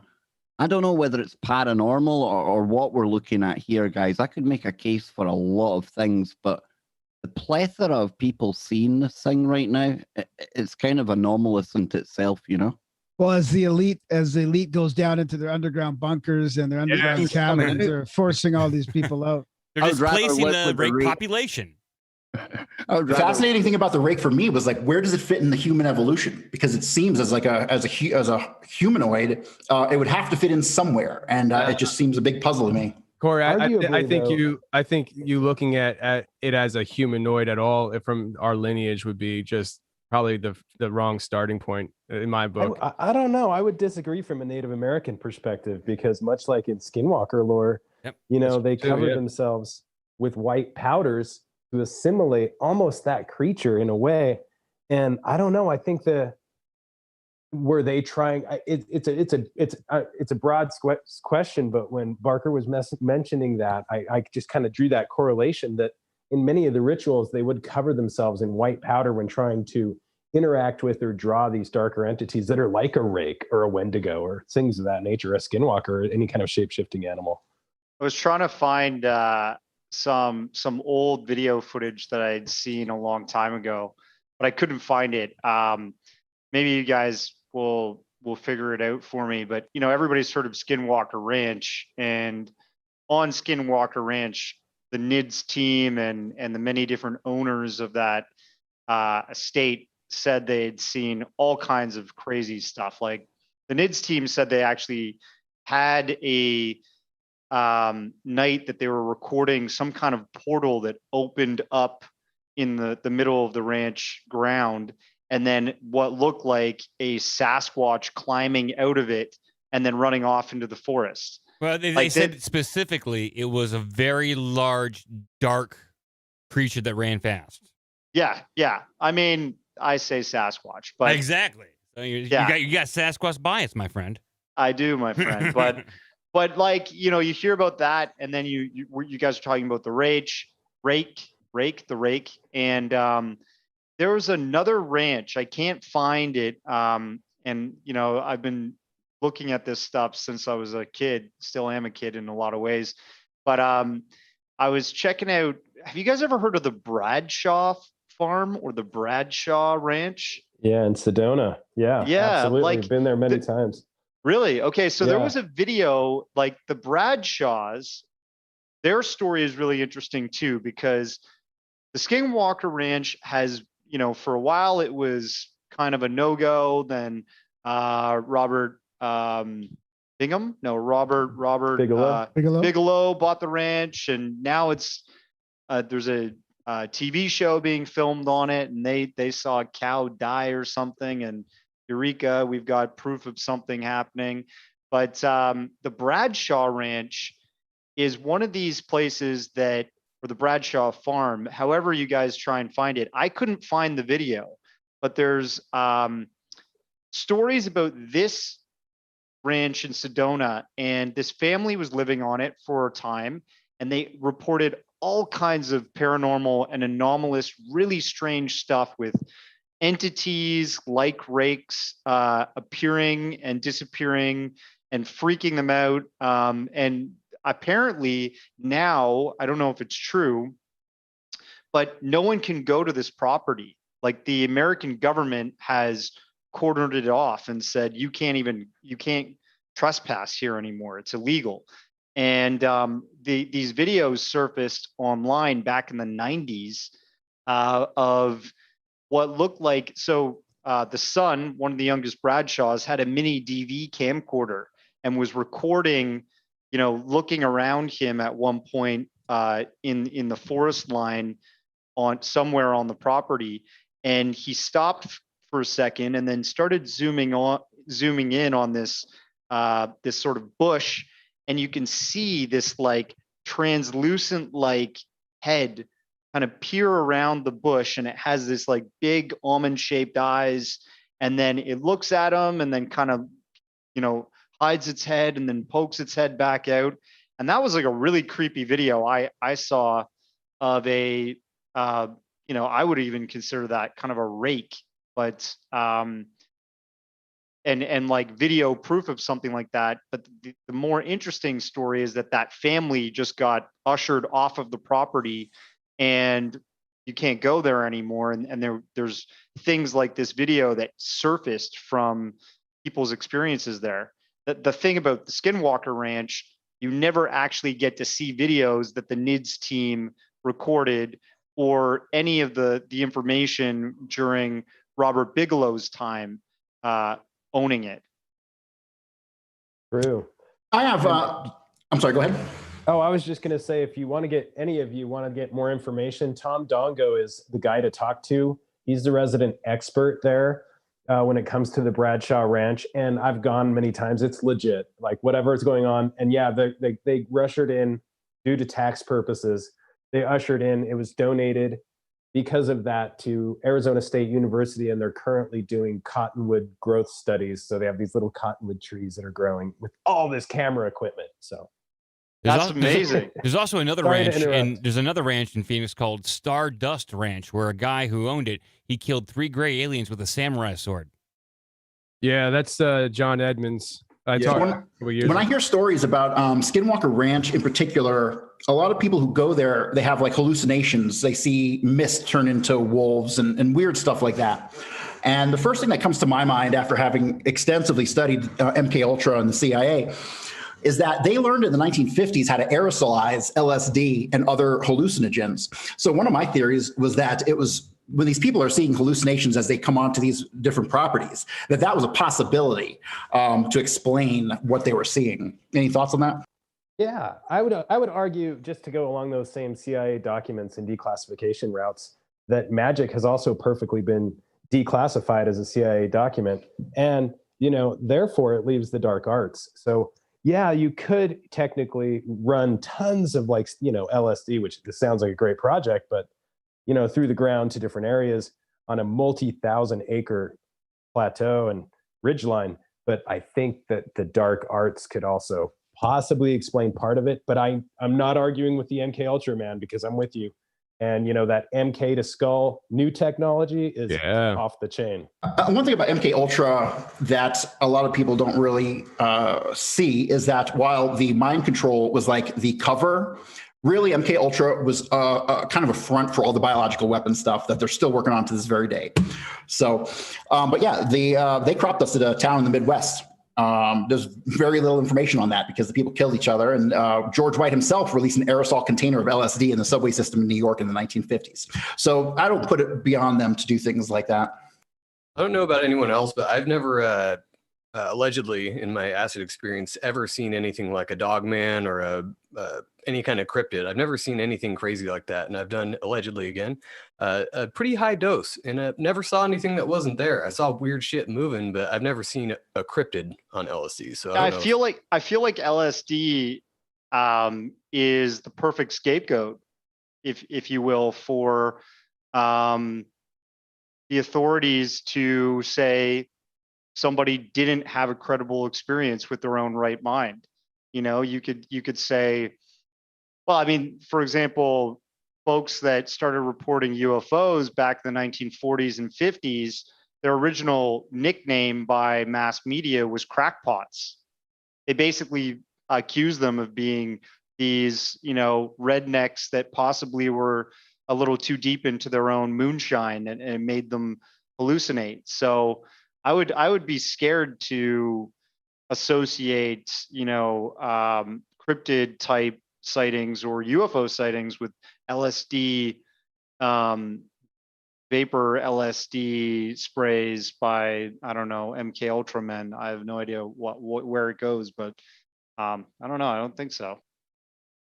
I think Nick Redfern just wrote a book dissecting Rendlesham Forest and how that whole Rendlesham Forest incident in the early 80s could have been some sort of mind control experiment in combination with hallucinogens and a well orchestrated play acting. You can make shit up. I don't know if I buy into it, but I think it's an interesting theory to consider. Ooh, why would Nick Redfern write that? You have to read a book. You know, Lack of content. I don't know. He must have Maybe. some new info, or it must be a new spin on it. For Yeah. sure. I mean, I don't think Nick would write something that doesn't have some fresh content. Yeah. I'll post a link. That's the only reason I was thinking. I would agree with that. And I think this is, for me, the more we go along here, the more I don't really care about the physical evidence or anything like that. I mean, materialism's falling on its face, really. And people, we know so many people that have had spiritual experiences or experiences with this stuff that it's just a matter, like, proof might not be there, but the plethora of evidence is really what's just going to turn the tables. I mean, it's changed so much over the last, I think, like 10 years, 10, 15 years. People are feeling more comfortable to come forward with experiences. And I think it's just going to open up from here more and more. The problem is like what, what's his name was saying there, Zed, about the disinformation. Now it's easier. Now they have the subtle manipulation. It's easier to let false stories propagate in the media and suppress the stuff with real evidence. And so we're, now instead of the media focusing on the UFO stories that can be proved fake, now that sort of is shifting, but they can easily do it with all these cryptid and other strange things. Just push the stuff that they know is silly and suppress the stuff that might have legs. No doubt. It's like you don't even need Men in Black anymore. You just have mass media. Algorithms. You have algorithms with Google and social media that will push people to certain ideas. Even if we're all talking about our theories, and my phone is a Google phone, and anytime I search something about cryptocurrency or extraterrestrial life, that type of information, my Google News in my phone is loaded with like cryptocurrency news. It's loaded with like mainstream, like Science America, Scientific Institute of America, sort of popular like mechanics, popular mechanics, like stuff that's sort of debunking extraterrestrial stuff.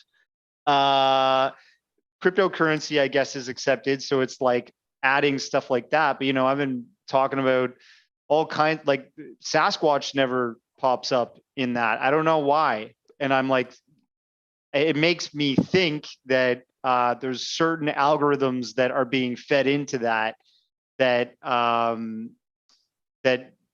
they want reinforced by the general public. And there's certain algorithms that they just want the general public to be asleep to and not really care about. And that's like the greatest information suppression right there. Like, you don't need Men in Black. You may need somebody like Richard Doty going to the UFO conferences and becoming a popular speaker like David Wilcock and ending up like soaking up all the attention and distracting people from the really credible history of things that have been going on. But I think, like algorithms and just like all of our artificial intelligence is being employed by the powers that be, I'd say. And I'm going to jump in just because I do have to go, but somebody had mentioned, I agree about your artificial intelligence and tying into that. Somebody had mentioned like crazy people seeing wolves turn into dust or what, something along that. I was one of the two guys that saw that. So I'm one of the crazies. And in that, and I'm actually looking at the awesome image that I got from you, Tony, killer image of the wolf turning into like this departalized matter that it kind of came that way and it left that way. And my theory on what that could be is in fact alien AI or something like that. And what I mean by that is, as I heard this, there was like an energy and a buzzing. And when we were right there, it was myself and Ryan Skinner. And this thing was within, it was bordering on our personal space within that 6 foot mask radius. And these little things were like particulates. They seemed like nanotechnology of sorts. Maybe all of them, much like a drone swarm, could work together and become something, and then come apart and become something else. So anyway, with that, I got to go. And I wish I could stay longer. Shoot me an email. I want to talk to you more. Okay, brother, I will. Thank you to all you guys. See you, bro. All right, take care. Maybe we should start winding down too. I mean, geez, it's getting late. I mean, God. Nah. I gotta be on with Joe Roop at midnight tonight. Okay. Wow. Okay. It's gonna be a long one for me. It's gonna be a long day. Real quick, I wanted to mention, because I didn't get a chance to mention it before. I was at Melbourne, who was on.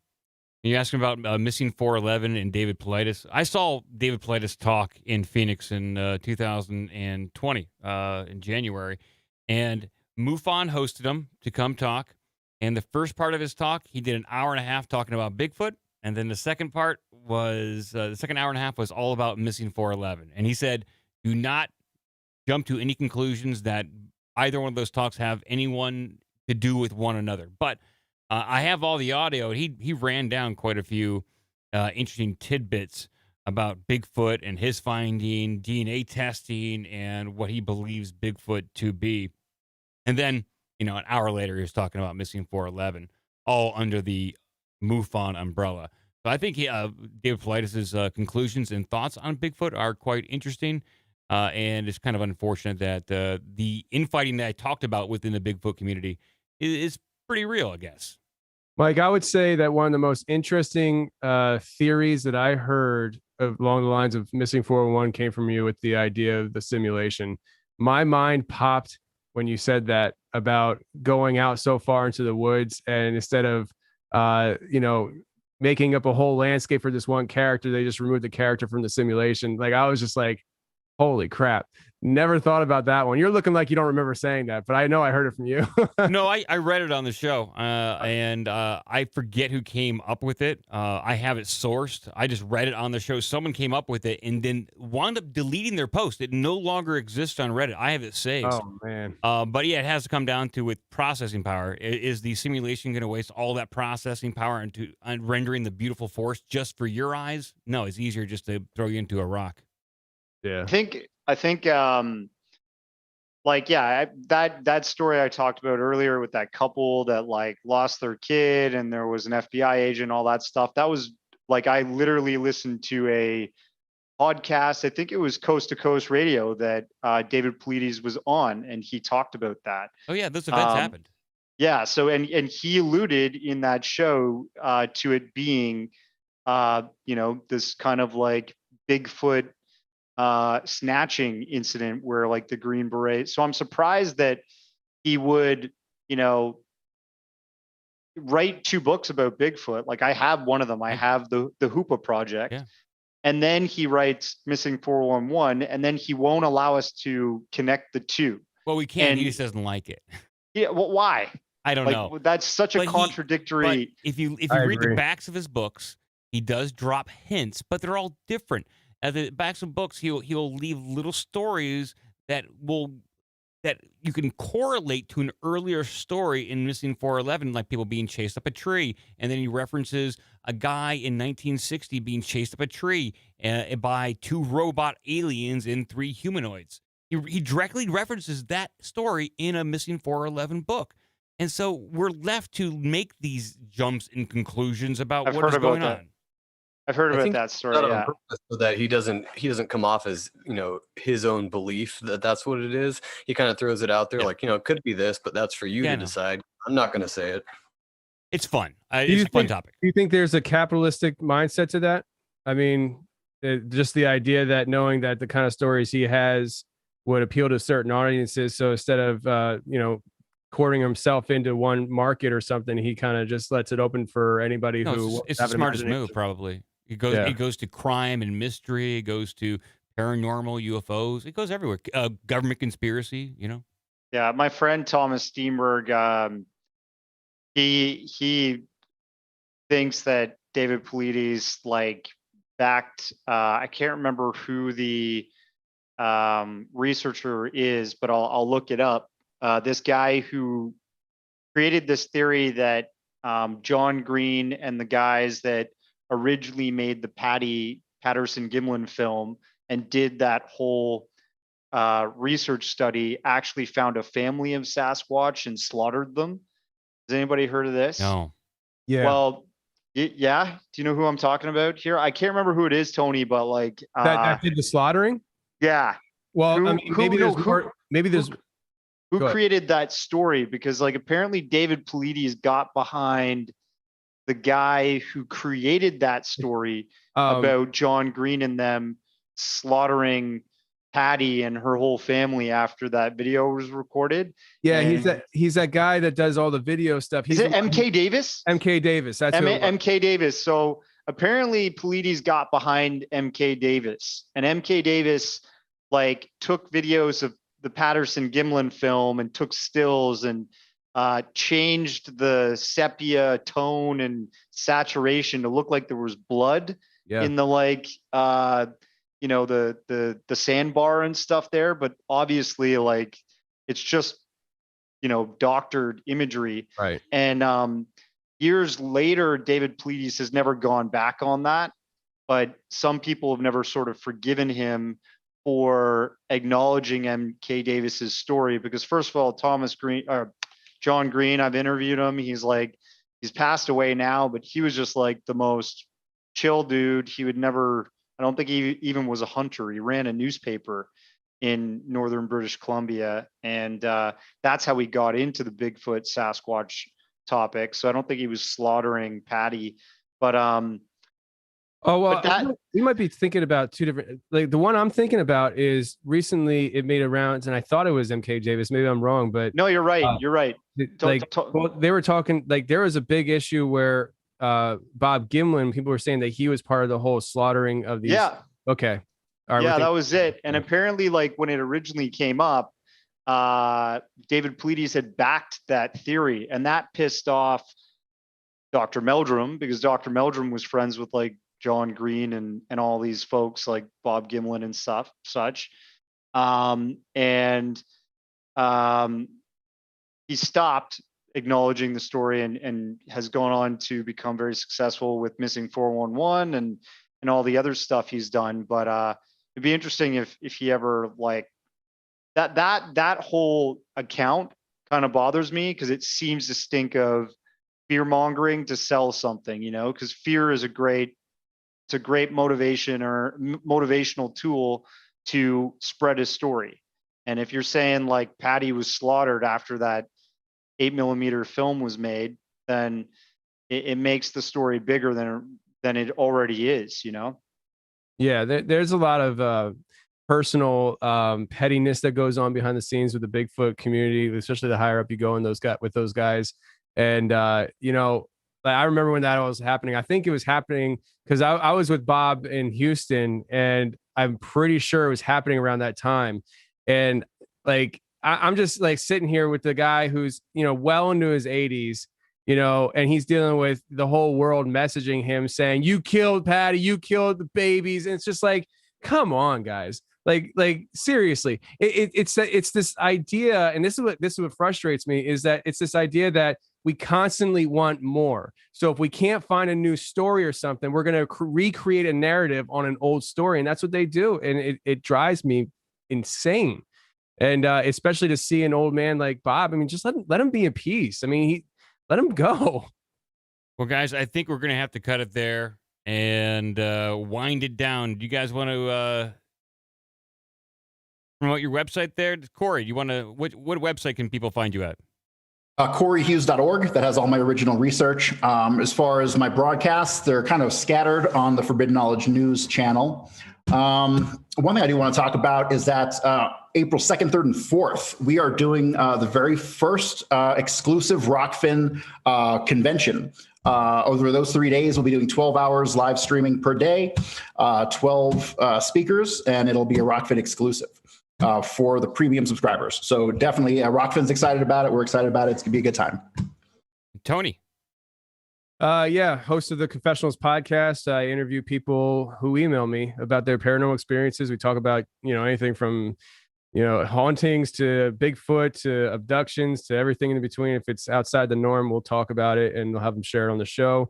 And I am launching a new show on Fringe.fm. It's going to be called Rage Against Dystopia. And Joe, the owner of the station, said I could say whatever I want. So I am going into this preparing to piss a lot of people off, because if everybody else can say what they want to say, well, by golly, Tony's going to start saying what he thinks too. Yeah. So, Nice.